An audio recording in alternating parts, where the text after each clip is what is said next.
ইনশাআল্লাহ আমরা রুহানি সন্তান হতে পারবো। আল্লাহ তাআলা আমাদের সকলকে আল্লামা কাসিম রাহমাতুল্লাহ আলাইহি সিফাতগুলো নিজের জীবনে ধারণ করে ওনার প্রকৃত রুহানি সন্তান হওয়ার তৌফিক দান করুন। ওয়া আখিরু দাওয়ানা ইসলামের ছাত্রবাদী জিন্দাবাদ জিন্দাবাদ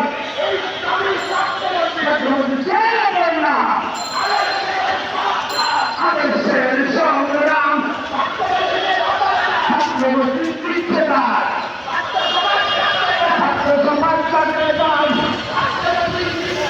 ছাত্রবাদী